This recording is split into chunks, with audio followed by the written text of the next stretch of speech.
प्रकरण 1. ट्रिंग ट्रिंग ट्रिंग ट्रिंग. रात्रीच्या अंधारात दूरवर कुठून तरी फोनचा आवाज खणाळला. मला सुरुवातीला वाटलं मी स्वप्नातच काहीतरी ऐकतोय, पण डोळे किलकिले करून मी माझ्या बेडरूमवर नजर टाकली तेव्हा लक्षात आलं की खरोखरच टेबलावर मोबाईलचा प्रकाश मिणमिणत होता आणि त्यावर कुणाचा तरी इनकमिंग कॉल दिसत होता. मी अंधारातच हात लांब करून फोन हातात घेतला आणि त्यावरचं नाव पाहिलं. संदीप पाटील. 2 सेकंद तर हा माणूस कोण हेच आठवण्यात गेले, कारण संदीप पाटील अशी नुसती हाक मारली तरी गर्दीतून 2-4 लोक ओ देतील इतकं हे नाव कॉमन होतं. त्यात मी पेशाने वकील असल्यामुळे पाटील आडनावाचे माझे चिक्कार माहितीतले लोक झालेत आणि त्यातले 2-4 तरी संदीप नावाचे असतीलच. मी आठवण्याचा प्रयत्न सोडून दिला आणि फोन उचलला. हॅलो, अभय? हा अभय सरंजामेंचा नंबर आहे का?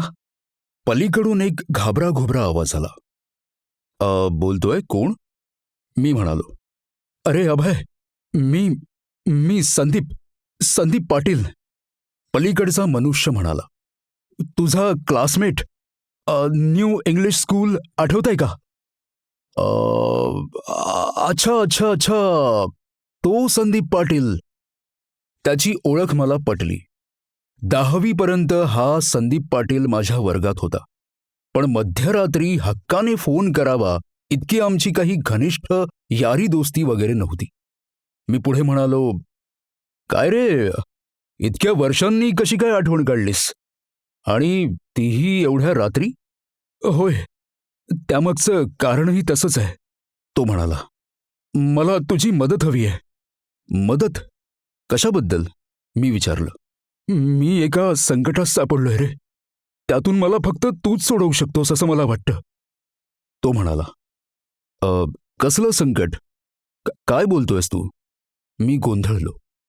मला मला पोलिसांनी खुनाच्या आरोपाखाली अटक केली आहे. ते ऐकून मी एकदम ताठ झालो. इतका वेळ माझ्या डोळ्यांवरची झापड जात नव्हती, पण खुनाचा आरोप हे शब्द ऐकताच माझी झोप कुठल्या कुठे पळाली. कुठून बोलतोयस तू? मी विचारलं. मी खारघर पोलीस स्टेशनमधून बोलतोय. तो म्हणाला. तू इकडे येशील का प्लीज? हो, मी लगेच निघतो, मी म्हणालो आणि फोन ठेवला. माझ्या एवढ्या संभाषणानंतर अपर्णाला, माझ्या बायकोला जाग आली नसती तरच नवल. काय झालं? कोण होतं? तिने डोळे चोळत विचारलं. क्लायंट, मी म्हणालो. मला जायला हवं. एवढ्या रात्री? तिने विचारलं. होय, मी अंगावर शर्ट चढवत म्हणालो. खारघर पोलीस स्टेशनला जाणार आहे. काळजीचं काही कारण नाही. क्लायंट म्हणजे माझा एक जुना मित्रच आहे. तू झोप, मी जाऊन येतो.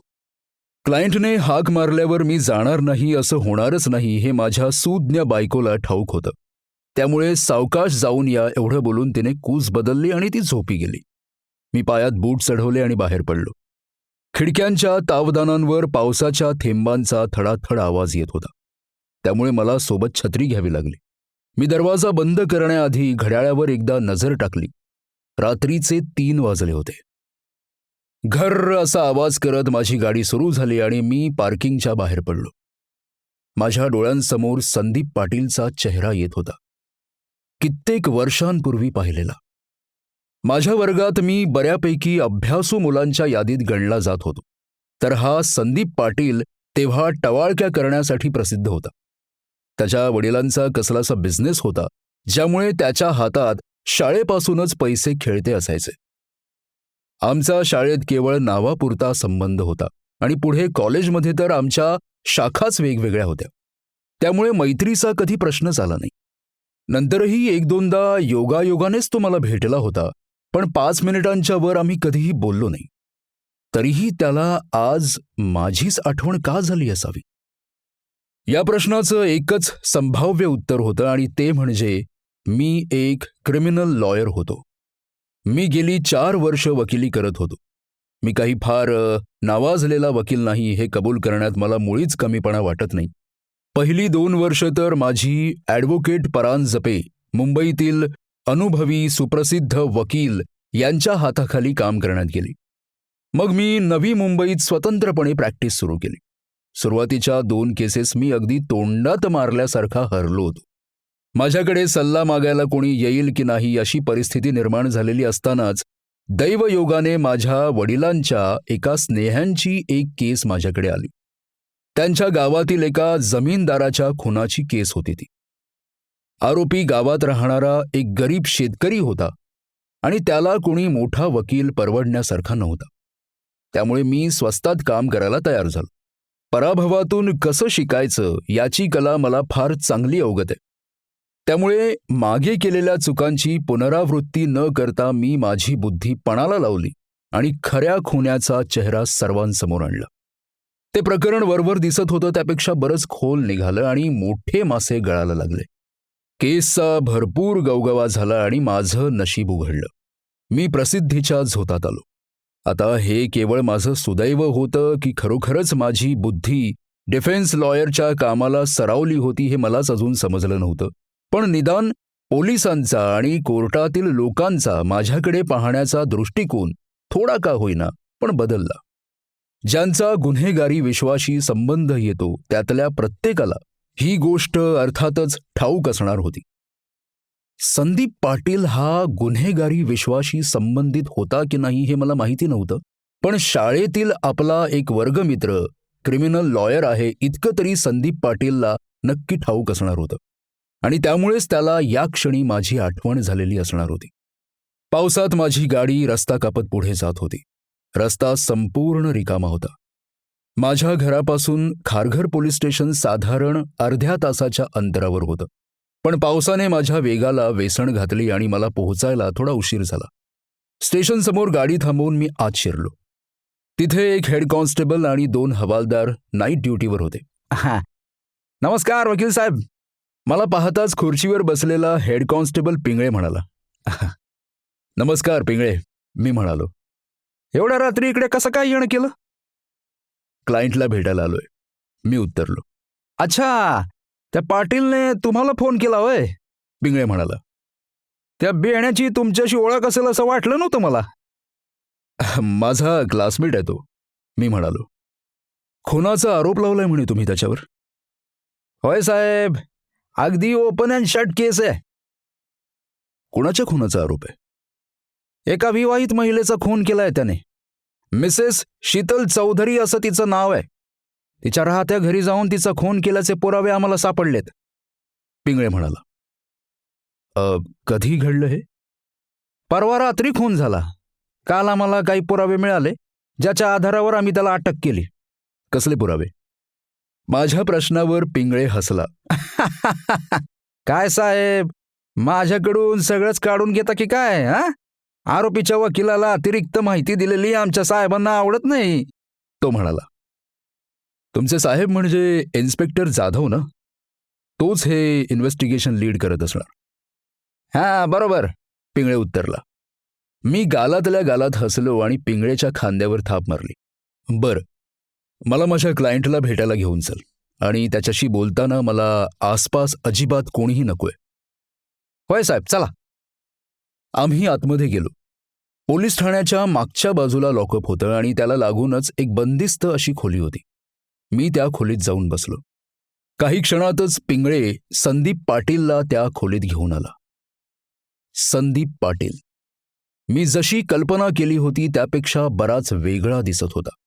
व्यवस्थित ट्रिम केलेली दाढी, थोडा उजळलेला वर्ण, कुरळे केस, खोबणीतले बारीक डोळे, बागदार नाक, अंगात बऱ्यापैकी चांगला दिसणारा शर्ट, मध्यम उंची आणि दणकट शरीर यष्टी. दुरून तो एक सभ्य इसम आहे असं एखादा म्हणाला असता, पण त्याच्या डोळ्यात मी आधी पाहिली होती तशीच एक कावेबाज बंडखोर झाक होती. मला पाहून त्याच्या चेहऱ्यावर ओळखीचे भाव अवतरले. अभय, मला ओळखलंस का? त्याने विचारलं. संदीप, अरे अर्थातच ओळखलं, ये बस, मी म्हणालो. तो माझ्या समोरच्या खुर्चीवर येऊन बसला. त्याचा मूळ स्वभाव आढ्यतेखोर असावा, पण आत्ता कठीण प्रसंगात सापडल्यामुळे त्याचा चेहरा अगदीच मलूल झाला होता. मी पिंगळेकडे पाहिलं त्याने मान हलवली आणि तो खोलीच्या बाहेर गेला. मी संदीपकडे काही क्षण टक लावून पाहिलं. तो वरकरणी कितीही शांत दिसण्याचा प्रयत्न करत असला तरी आतून घाबरला होता हे माझ्या लक्षात आलं. तो मला म्हणाला, अभय, मी तुला इतक्या रात्री तसदी दिली त्याबद्दल मला माफ कर, पण मला एका भयंकर सापळ्यात अडकवण्यात आलं असं मला वाटतंय. माझ्यावर खुनाचा आरोप झाला आणि मला अटक करण्यात आली, पण मी कुणाचाही खून केलेला नाही. मी निरपराध आहे आणि ते सिद्ध करण्यासाठी मला तुझी मदत हवी आहे. त्याचा आवाज थोडा कापत होता.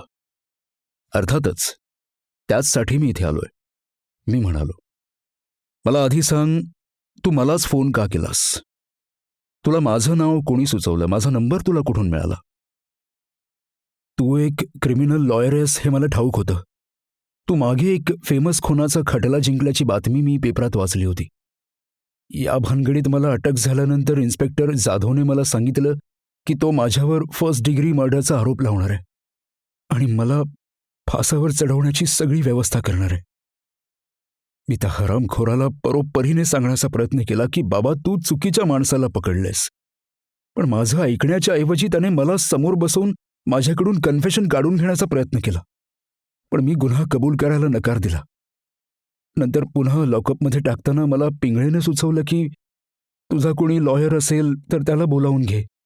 तेव्हा मी तुला फोन करायचं ठरवलं. नशिबाने तुझा नंबर माझ्याकडे सेव्ह होता. तो डायल करून मी तुला बोलावून घेतलं. बरं, म्हणजे तुझी इच्छा आहे की मी तुझं वकीलपत्र घ्यावं, तुझ्या बाजूने कोर्टात लढावं आणि तुझी या प्रकरणातून सुटका करावी, बरोबर ना? मी विचारलं. होय, संदीप उत्तरला. तसं असेल तर यातल्या प्रत्येक गोष्टीसाठी माझ्या एक अटी आहेत. कसल्या अटी? सांगतो, मी म्हणालो. पहिली गोष्ट, पहिली अट, जर तुला मी तुझं वकीलपत्र घ्यावं असं वाटत असेल तर तू मला एका प्रश्नाचं अगदी खरं खोरं उत्तर द्यायला हवंस. कोणता प्रश्न? संदीपने विचारलं. तू त्या बाईचा खून केलायस का? माझ्या त्या प्रश्नानंतरचे काही सेकंद खोलीत शांतता होती. वरच्या पत्र्यावर पडणाऱ्या पावसाच्या थेंबांचा तेवढा आवाज येत होता. काळजी करू नकोस, या खोलीत तू जे बोलशील ते केवळ आपल्या दोघातच राहील, मी म्हणालो. पण हेही लक्षात घे की मी गुन्हेगारांचं वकीलपत्र घेत नाही. तू या प्रकरणात निर्दोष आहेस अशी खात्री झाल्यावरच मी तुझं वकीलपत्र घेईन. तसं नसेल तर मी तुला दुसऱ्या एका चांगल्या लॉयरशी जोडून देईन जो तुझं वकीलपत्र घेऊन तुझ्या बाजूने केस लढेल. मी जे सांगतोय ते खरं आहे. मी खून नाही केला, संदीप म्हणाला. मी त्याच्या डोळ्यात डोळे घालून पाहिलं आणि तो खरं बोलत असावा असं मला वाटलं. त्याच्या शब्दावर विश्वास ठेवून मी पुढे म्हणालो, ठीक आहे, आता दुसरी गोष्ट, दुसरी अट. ही फारशी महत्वाची नाही तरीही सांगतो. मला तुझ्या बाजूने कोर्टात लढायचं असेल तर माझी ठराविक फी तुला द्यावी लागेल. पण मी केसच्या शेवटीच फी घेतो, त्यामुळे त्याची आत्ताच चिंता करण्याची गरज नाही. आता शेवटची तिसरी गोष्ट आणि तिसरी अट ही सर्वात महत्वाची आहे. जर तुझी इच्छा असेल की मी तुला या प्रकरणातून सही सलामत सोडवावं तर तू मला सगळीच्या सगळी हकीकत, अगदी सुरुवातीपासून शेवटपर्यंत कोणतीही माहिती न लपवता सांगितली पाहिजेस. कबूल आहे का? तेव्हा पहिल्यांदा संदीपच्या चेहऱ्यावर मला थोडे संदिग्ध भाव दिसले, पण अगदी क्षणभरासाठीच. मग पुन्हा चेहरा कोरा करत तो म्हणाला, हो, मी तुला सर्व काही सांगतो. तुझ्यापासून काहीही लपवणार नाही. पण तू मला या भानगडीतून सोडवशील अशी हमी मला तुझ्याकडून पाहिजे. जर तू तिन्ही अटींची पूर्तता करत असशील तर मी तुला यातून बाहेर काढेन याची खात्री समज. संदीपने संथपणे मान डोलावली. मी एक मोठा श्वास घेतला आणि म्हणालो, ठीक आहे, आता मला सगळी हकीकत सांग. अगदी तू सध्या काय करतोस इथपासून ते तुझा मृत महिलेशी कसा संबंध आला, आणि जर तू खून केला नसशील तर तुला कोणत्या पुराव्याच्या आधारावर अटक करण्यात आली, इथपर्यंत सगळं काही सांग. सांगतो, संदीप म्हणाला. खारघरच्या MIDCत कॅटलिस्ट केमिकल्स नावाची एक कंपनी आहे. ती माझ्या वडिलांची आहे. 20 वर्षांपूर्वी त्यांनी ती सुरू केली आणि आता तिचा बिझनेस बऱ्यापैकी फोफावलाय. माझ्या वडिलांचं 2 वर्षांपूर्वी हृदयविकाराचा झटका येऊन निधन झालं. त्यानंतर कंपनीची जबाबदारी माझ्यावर येऊन पडली. सध्या त्या कंपनीचा मीच मालक आहे आणि मीच ती चालवतो असं म्हटलं तरी चालेल. मी अविवाहित आहे. मी रोज सकाळी 10 वाजता ऑफिसमध्ये जातो आणि संध्याकाळी 6 वाजता घरी यायला निघतो. ऑफिसमध्ये जायला यायला मी कार वापरतो. काल संध्याकाळी असाच नेहमीच्या वेळी मी ऑफिसमधून निघणार होतो, पण नेमकं एका कस्टमरचं ऑडिट निघाल्यामुळे मला उशिरापर्यंत ऑफिसमध्ये थांबावं लागलं. मी रात्री 8 वाजता सगळं काम आवरून ऑफिसमधून बाहेर पडलो. बाहेर धुवाधार पाऊस पडत होता. मी कार घेऊन एकटाच MIDCच्या रस्त्यावरून जात होतो. अधूनमधून पास होणाऱ्या ट्रक आणि मालवाहू गाड्यांच्या खेरीज त्या रस्त्यावर दुसरं कोणीही नव्हतं. महापे गावाच्या वळणावर मी वळलो तेव्हा मला ती दिसली. मी डोळे बारीक केले. ती? होय, ती, संदीप म्हणाला. ती त्या वळणावर उभी होती. तिने लाल रंगाची साडी नेसली होती आणि ती पावसात चिंब भिजली होती. तिने लिफ्ट मागण्यासाठी हात वर केला. मी करकचून ब्रेक मारला आणि गाडी थांबवली. रिव्हर्स घेत मी गाडी तिच्यापर्यंत आणली आणि खिडकीची काच खाली केली. कुठं निघालात तुम्ही? तिने विचारलं. तुम्हाला कुठे जायचंय? मी उलट तिला विचारलं. जवळचा बस स्टॉप किंवा लोकल स्टेशन जिथे आहे तिथे मला सोडाल का? तिने विचारलं. तुमचं घर कुठे आहे? मी विचारलं. त्यावर ती म्हणाली, दिवा जंक्शनपासून काही अंतरावर श्रीकृष्ण नगर नावाची एक कॉलनी आहे, तिथे माझं घर आहे.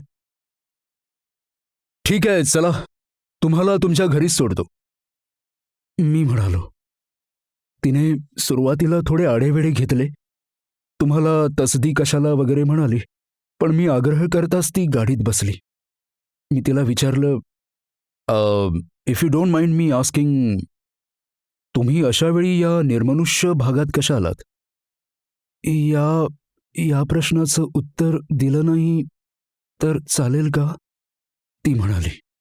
मला तिचं उत्तर थोडं विचित्र वाटलं, पण मी म्हणालो, हरकत नाही, इट्स ओके. मग मी काही बोललो नाही. काही वेळ शांत बसून मग मी म्हणालो, मी संदीप पाटील. MIDCमध्ये माझी स्वतःची फर्म आहे. अच्छा, ती म्हणाली. तुम्ही काय करता? मी विचारलं. मी काहीच करत नाही, ती म्हणाली आणि शांत बसली. मला एकूणच हा प्रकार अतिशय गूढ वाटायला लागला होता. एक एकटी बाई सुनसान रस्त्यावर भर पावसात रात्रीच्या वेळी लिफ्ट मागते. ती त्या ठिकाणी कशी येऊन पोहोचली हे उलगडून सांगत नाही, स्वतःबद्दल फार बोलत नाही. नक्की भानगड तरी काय आहे? मला एकाएकी भूताच्या गोष्टी आठवू लागल्या. मी थोडं भीतच कारच्या आरशात नजर टाकली. त्यात तर मला तिचं प्रतिबिंब दिसत होतं. म्हणजे ती कोणी भूत नसून हाडामांसाची व्यक्तीच होती याची मला खात्री पटली. मला खूप हायसं वाटलं. मी तिच्याबद्दल आणखी माहिती काढून घ्यायचा प्रयत्न केला, पण तिने फार काही सांगितलं नाही. थोड्याच वेळात आम्ही थोड्या रहदारीच्या भागात आलो आणि बस स्टॉपपाशी आलो. तुम्ही मला इथे उतरवलं तर चालेल, खरंच घरापर्यंत सोडण्याची काहीच गरज नाही, ती पुन्हा म्हणाली. नो, तुम्ही आरामात बसा. यावेळी बस मिळेल न मिळेल, तुम्हाला पुन्हा पावसात भिजायला सोडण्याची माझी तयारी नाही, मी म्हणालो.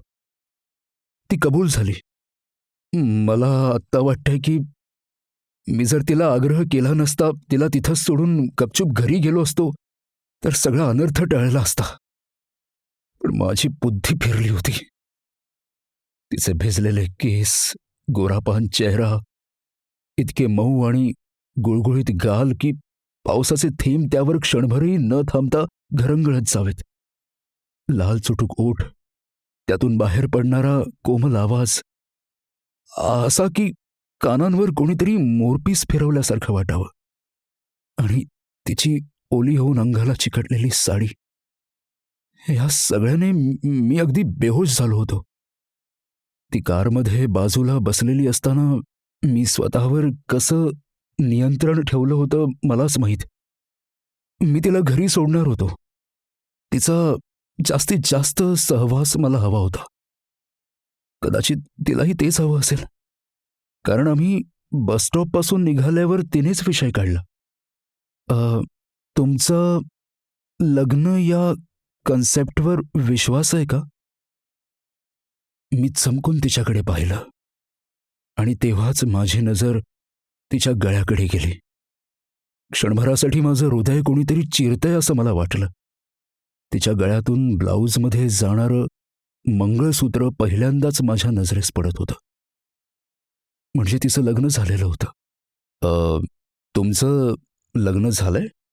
मी आवाजातील निराशा लपवण्याचा प्रयत्न करत म्हणालो. हो, झालंय, ती म्हणाली. तुम्ही माझ्या प्रश्नाचं उत्तर दिलं नाही. मी एक मोठा श्वास घेतला आणि म्हणालो, मी लग्न बिग्न काही मानत नाही. मला बंधनात अडकायला आवडत नाही. माझं वय आज 35 आहे आणि मी अजूनही अनमॅरिड आहे.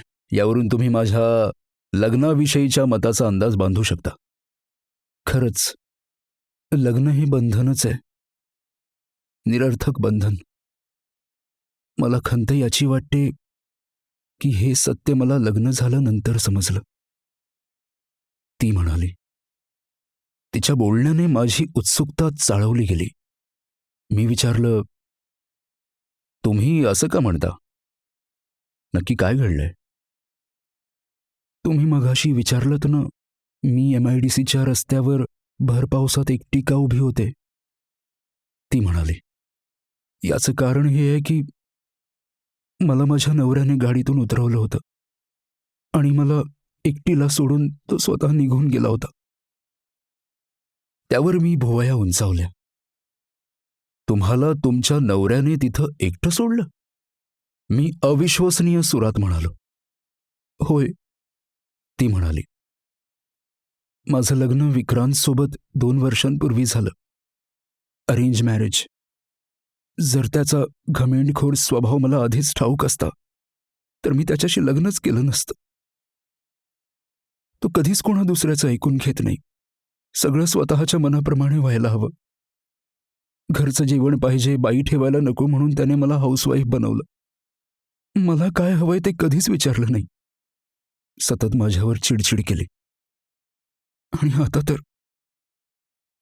तर मला वाटतंय की. ती काही क्षण थांबली आणि हरवल्यासारखी एकटक बाहेर पाहू लागली. आता काय वाटतंय तुम्हाला? मी विचारलं. वाटतंय की त्याचं अफेअर सुरू आहे, ती म्हणाली. हीच गोष्ट मी त्याच्या पुढ्यात काढली तर तो एवढा भडकला. मला अक्षरशः शिव्या दिल्या त्याने आणि गाडीतून उतरवून निघून गेला. मी थक्क होऊन तिची हकीकत ऐकत होतो. ती पुढे म्हणाली, मला खरोखर वाटतं मी 2 वर्षे तरी का राहिले या माणसासोबत, जो स्वतःच्या बायकोला रस्त्यावर टाकून जाऊ शकतो. तो पुढे कुटुंबाला काय सांभाळणार? खरोखर अतिशय क्रूर आणि नीच कृत्य आहे. मी तिच्याशी सहमती दर्शवत म्हणालो. जर जगात अशी लग्न, असे संसार अस्तित्वात असतील तर लग्न या संकल्पनेला काय अर्थ आहे? ती म्हणाली. तिचे डोळे पाणावले होते. अगदी बरोबर बोललात, मी म्हणालो. तुम्हाला जर तो इतका त्रास देत असेल तर तुम्ही त्याला डिवोर्स का देत नाही? ती काहीच बोलली नाही. सॉरी, मी जरा जास्तच बोललो, पण मला स्त्रियांना अशी वागणूक देणारी माणसं अजिबात आवडत नाहीत, मी म्हणालो. हरकत नाही. ती विचारमग्न होती. तुम्ही मला मदत केली. माझं रडगाणं ऐकता आहात हीच फार मोठी गोष्ट आहे. एरवी माझ्याशी 4 शब्द बोलायलाही कोणी नसतं. काळजी करू नका. I am a good listener. तुम्ही माझ्याशी मोकळेपणाने बोलू शकता. इकडे आतमध्ये. मध्येच तिने मला मुख्य रस्त्यावरून गाडी वळवायला सांगितली. समोर श्रीकृष्ण नगर नावाची पाटी दिसत होती. ती म्हणाली, याच रस्त्यावरून सरळ शेवटचं घर. तिचं घर जवळ आलेलं पाहून मला वाईट वाटलं. आत्ता कुठे ती मोकळेपणाने बोलायला लागली होती. एव्हाना मला तिच्याबद्दल आकर्षण निर्माण झालं होतं. तिलाही बोलायला कोणीतरी हवंच आहे असं एकंदर परिस्थितीवरून दिसत होतं. आपण तिला एखाद्या रेस्टॉरंटमध्ये का नेलं नाही किंवा एखाद्या कॅफेमध्ये घेऊन जाऊ शकलो असतो. मी मनातल्या मनात चरफडलो. आत्ता हे सुचून काही फायदा नव्हता. मी संथपणे ड्राईव्ह करत पुढे जात राहिलो. श्रीकृष्ण नगर म्हणजे स्वतंत्र बंगल्यांची एक मोठी कॉलनी होती. आम्ही शेवटच्या घरापाशी आलो. त्या पलीकडे कंपाऊंड होतं आणि त्यामागे झाडांनी आच्छादलेला टेकडीचा चढ होता. मी तिच्या घराकडे पाहिलं. टुमदार असं दुमजली घर होतं ते. त्याचं गेट बंद होतं आणि आतले दिवेही बंदच होते. तुमचे मिस्टर अजून आलेले दिसत नाहीत, मी म्हणालो. पार्किंगमध्ये कार देखील दिसत नव्हती. होय, तो अजून आला नाही, ती म्हणाली. काही क्षण आमच्यापैकी कोणीच काही बोललं नाही. मग ती पुढे म्हणाली, मला आत्ता एकटं राहायचं नाहीये. क्षणभर मला वाटलं की माझ्यासाठी तिने दिलेला हा एक सिग्नलच आहे. मी तिच्यासोबत थांबावं असं तिलाही वाटत होतं का? मी धाडस करून म्हणालो, इफ यू वॉन्ट, मी तुम्हाला सोबत देऊ शकतो. तिने माझ्याकडे पाहिलं. मी म्हणालो, पण तुमच्या नवऱ्याला एखादा परका मनुष्य यावेळी घरात उपस्थित असलेला चालेल का? तो आता रात्रभर नाही यायचा, ती म्हणाली. गेला असेल त्या सटवीकडे. आता तर सगळं काही अगदी स्पष्टच झालं होतं. तिलाही माझा सहवास हवा होता. मी थांबावं, तिच्यासोबत आज चलावं असंच तिलाही वाटत होतं. आणि ही संधी मी सोडणार नव्हतो. ठीक आहे, आज मी तुम्हाला सोबत देतो. चला. मी गाडीतून उतरलो आणि तिच्यासाठी दार उघडलं. पावसाचा जोर इतकासाही कमी झाला नव्हता. बंगल्याच्या आत जाईपर्यंत आम्ही दोघेही भिजलो. तिने पोर्चमधला दिवा लावला आणि आपल्या जवळच्या किल्लीने दार उघडलं. आम्ही आत शिरलो. समोर अगदी ॲस्थेटिक म्हणावा असा हॉल होता. मधोमध छतावर झुंबर होतं, ज्यातून पिवळा प्रकाश सर्व दिशांना प्रसारित होत होता. भिंतीवर मॉडर्न आर्टची पेंटिंग्ज होती. महागडं लाकडी फर्निचर होतं. कोपऱ्यात एका स्टँडवर इंडोर प्लांटच्या कुंड्या ठेवल्या होत्या. एकही वस्तू अस्ताव्यस्त पसरलेली नव्हती. सगळं काही अगदी नीटनेटकं होतं. छानच आहे तुमचं घर, मी म्हणालो. बसा, ती म्हणाली. ड्रिंक्स? शुअर, मी म्हणालो. विस्की? ऑन दी रॉक्स, मी म्हणालो.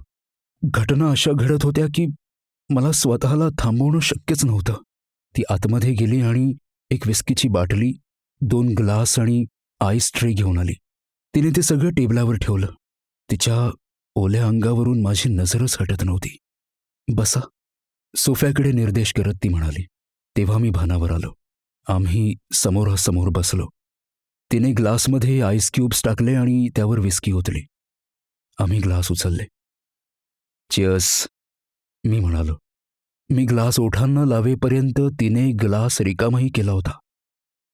मी स्मित केलं आणि माझाही ग्लास 2 घोटात रिकामा केला. विस्की घशातून जळजळत पोटात गेली आणि भिजून थंड पडलेल्या माझ्या अंगात नवचैतन्य निर्माण झाल्याचा मला भास झाला. तिने लगेचच दुसरा ग्लास भरला. आता ती चांगलीच खोलली होती. तुम्हाला खरं सांगू का, ती म्हणाली. मला खरोखरच विक्रांतला डिवोर्स द्यायची इच्छा होते. 2 वर्ष खूप सहन केलंय मी. आज जे घडलं त्यानंतर तर एक क्षणही मला त्याच्यासोबत राहण्याची इच्छा नाही. आम्ही दुसरा पेग संपवला. ती पुढे म्हणाली, पण तुमच्यासोबत कधी असं झालंय का? झोपेत एखादा डास तुम्हाला पुन्हा पुन्हा चावला, तुमची झोपमोड झाली, तुम्ही त्या डासाला मारण्याचा प्रयत्न केला, पण तो तुमच्या नजरेसच पडत नाहीये आणि शेवटी एकदाचा तो तुम्हाला दिसतो, सापडतो, तेव्हा तुम्हाला त्याला कशी अगदी चिरडून मारण्याची इच्छा होते. तुम्हाला त्याने जो त्रास दिला तसाच त्रास मारताना त्यालाही द्यावासा वाटतो. तसंच माझं झालंय. म्हणजे मी समजलो नाही. मी ते विचित्र उदाहरण ऐकून गोंधळलो. विक्रांतने 2 वर्ष माझ्या आयुष्याचा नरक बनवला होता. मी त्याला अशी सहजासहजी कशी जाऊ देईन? मीही त्याला त्रास देणार. त्याला काय वाटलं? अफेअर तो एकटाच करू शकतो, मीही अफेअर करेन. On his fucking face. मला दुसऱ्या पुरुषासोबत पाहून त्याची आग व्हायला हवी. त्याला कळायला हवं की त्याची बायको म्हणजे त्याची दासी नाहीये, तीही तिला हवं ते करू शकते. तिने तिसरा पेग भरला आणि तोही रिचवला. माझ्या छातीची धडधड वाढली होती. नसांतून रक्त वेगाने वाहू लागलं होतं. मी तिच्याकडे एकटक बघत राहिलो. ती जागेवरून उठली आणि म्हणाली, would you like to have some vodka? आपल्याकडे प्यायला पूर्ण रात्र आहे. Let's save it for the night. मला वाटतं आपण गप्पा मारूया. तू बोलत राहा, तुझं मन मोकळं कर. मी इथे तुझ्यासाठी आलोय. मी म्हणालो. जवळीक वाढवण्यासाठी मी तुम्हीवरून तूवर आलो होतो. तिच्या हे लक्षात आलं की नाही कोणास ठाऊक, कारण ती माझं न ऐकता जागेवरून उठली होती. Shut up. मला वोडका हवी आहे. तुला हवी आहे की नाही तेवढं सांग, ती म्हणाली. विस्की तिला हिट झाली आहे हे उघडपणे दिसत होतं. त्यावर वोडका चढवली तर ही नक्की आडवी होणार हे मला ठाऊक होतं आणि तसं मला होऊ द्यायचं नव्हतं. ठीक आहे, पण थोडं भान ठेवून पिऊया, मी म्हणालो. तिने माझं जणू ऐकलंच नाही. ती म्हणाली, एक काम कर, किचनमध्ये फ्रीज आहे, त्यात स्मर्नॉफची बाटली असेल, ती काढ. आणि अजून एक काम कर, फ्रीजमध्येच उजव्या बाजूला वरती लिंबू आहे, तो काढ. रॅकमध्ये सुरा आहे, तो घे आणि त्याने लिंबू चीर आणि दोन्ही घेऊन बाहेर ये. तोपर्यंत मी कपडे बदलून येते. चालेल, मी म्हणालो. तीही आता एकेरीवर आली होती. गोष्टी पुढे चालल्या होत्या. आज रात्री मी लक्की ठरणार यात शंकाच नव्हती. मी आत गेलो. उजवीकडे किचन होतं, डाव्या बाजूला डायनिंग एरिया होता आणि पुढे वरती जाण्यासाठी जिना होता. बेडरूम्स कदाचित वरच्या मजल्यावर होत्या. तिने मला किचनकडे जाण्याचा इशारा केला आणि स्वतः पायऱ्या चढून वरती गेली. मी किचनमध्ये शिरलो. किचन देखील नीटनेटक्या पद्धतीने ठेवलेलं होतं. मी फ्रीज उघडला, वोडकाची बॉटल काढली, लिंबूही बाहेर काढला. मला आत्ताच वर बेडरूममध्ये जायची इच्छा होत होती, पण मी स्वतःवर नियंत्रण ठेवलं आणि शॉट ग्लासेस शोधू लागलो. 2-1 मिनिटं शोधाशोध केल्यावर मला ग्लासेस सापडले. मग मी सुरा आणि चॉपिंग बोर्ड घेऊन लिंबू कापला. बाहेर पावसाचा जोर आणखीनच वाढला होता. खिडक्यांवर आपटणाऱ्या थेंबांचा थडथड आवाज यायला लागला होता. वरच्या खोलीत ती कपडे बदलत होती. आत्ताच वरती जावं आणि तिला ओढून घट्ट मिठीत घ्यावं अशी मला तीव्र इच्छा झाली, पण मी स्वतःवर नियंत्रण ठेवलं. ती स्वतःच हळूहळू माझ्याशी जवळीक साधत असताना जबरदस्ती कशाला करा? माझा स्वतःच्या नशिबावर विश्वासच बसत नव्हता. ती खरोखरच अतिशय सुंदर होती. अशा स्त्रीला झिडकारून तिचा मूर्ख नवरा कोणाच्या मागे लागला होता कोणास ठाऊक. पण मी मनातल्या मनात त्याच्या मूर्खपणाचे आभार मानले, त्याने त्याच्या बायकोला जर आज इतकी वाईट वागणूक दिली नसती तर मला ती भेटली नसती आणि मी इथपर्यंत पोहोचलोच नसतो. ती म्हणाली तसं आजची रात्र तिचा नवरा घरी परत येणार नव्हता. म्हणजे मला रान मोकळं होतं आणि मी ती मोकळीक पूर्णपणे अनुभवणार होतो. मनात अशी एकापेक्षा एक स्वप्न रंगवत असताना अचानक घराची बेल वाजली आणि माझी सगळी स्वप्न आरशाची काच तडकावी तशी तडकली. हे माझ्या मनाचे खेळ तर नव्हते. पुन्हा बेल वाजली आणि माझी खात्री झाली, बाहेर खरोखरच कोणीतरी आलं होतं. मी मनातल्या मनात त्या व्यक्तीला किती शिव्या शाप दिले असतील याची तू कल्पनाच करू शकणार नाहीस. मी किचनमधून बाहेर आलो आणि वरती पाहिलं, बेडरूमचं दार अजूनही बंदच होतं. म्हणजे मलाच दार उघडून कोण आलंय हे पाहावं लागणार होतं. मी हॉलमध्ये गेलो. तिचा नवरा आला नसेल ना. क्षणभर माझ्या अंगावर भीतीने काटाच आला. जर बाहेर तिचा नवरा असेल तर राडा होणार हे नक्की होतं. शिवाय आजच्या रात्री जे घडण्याची मी अपेक्षा करत होतो तेही घडणार नव्हतं. मी दाराजवळ गेलो आणि आधी छिद्रातून बाहेर पाहिलं, पण कोणीच माझ्या दृष्टीस पडलं नाही. त्या छिद्राच्या भिंगावर बाहेरच्या पावसामुळे बाष्प जमा झालं होतं, त्यामुळे तसं मला अस्पष्टच दिसलं. त्यामुळे मी दरवाजा उघडला. बाहेर खरोखरच कोणी नव्हतं. मला आश्चर्य वाटलं. दाराची बेल नक्की वाजली होती. मला इतकी चढली नव्हती की मला भास व्हावा. मी 2 सेकंद आजूबाजूला पाहिलं, खांदे उडवले आणि पुन्हा दार लावून घेतलं. मग परत किचनच्या दिशेने चालू लागलो. मी जवळ पोहोचतो तोच पुन्हा बेल वाजली. मी चमकून वळलो. इथे काहीतरी विलक्षण घडत होतं. एकतर अशावेळी इथे कोणी येण्याची शक्यताच नव्हती. तिचा नवरा येणार नाही हा तिचा आत्मविश्वास गृहीत धरता.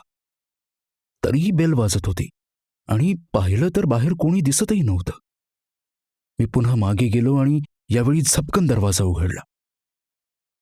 कोणीच नाही. मी बाहेर पोर्चमध्ये आलो. घराच्या दोन्ही बाजूंना पाहिलं, पण तिथे चिटपाखरूही नव्हतं. माझ्या मनात हळूहळू भीतीचा शिरकाव होऊ लागला. इतक्या कमी वेळात बेल वाजवून दूर पळून जाणं अथवा लपणं कोणालाही शक्यच नव्हतं. हा काय प्रकार होता? मी पोर्चच्या फरशीवर पाहिलं, तिथे कोणत्याही चपला किंवा बुटांच्या खुणा नव्हत्या. इतक्या पावसात जर खरोखरच कोणी आलं असतं तर त्याच्या ओल्या खुणा पोर्चमध्ये असायलाच हव्या होत्या. पण दाराच्या समोरचा भाग आडोशाला असल्याने कोरडा ठणठणीत होता. माझं डोकं भणभणायला लागलं. काहीतरी अनाकलनीय माझ्या आजूबाजूला घडत होतं. मी सावधपणे पुन्हा घरात शिरलो.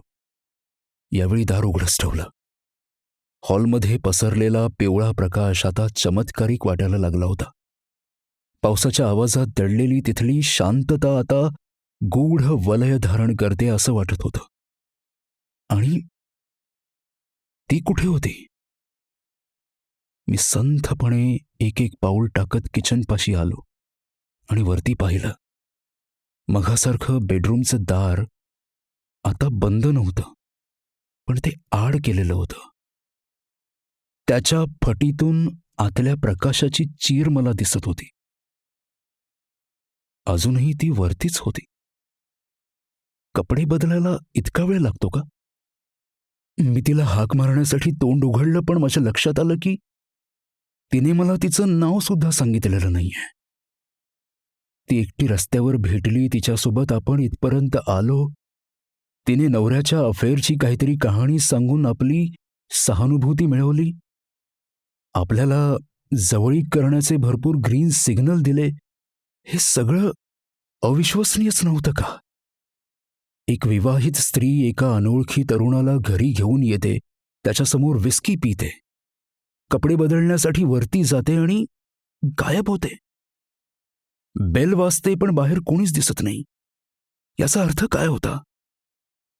माझ्या मनात पुन्हा भुताटकीचे विचार येऊ लागले. मी तिच्या मागोमाग येऊन मूर्खपणा केला असं वाटायला लागलं. आता आपल्यासमोर पुढे काय वाढून ठेवलं असेल याचा विचार करून मी शहरलो. 5-1 मिनिटं मी तसाच उभा असेन. तेवढ्यात मी सारासार विचार करण्याचा प्रयत्न केला. ती भूत असणं कसं शक्य होतं? तिचं प्रतिबिंब मी गाडीच्या आरशात पाहिलं होतं. ती बसल्याने माझ्या कारची सीट ओली झाली होती हे मला जाणवलं होतं.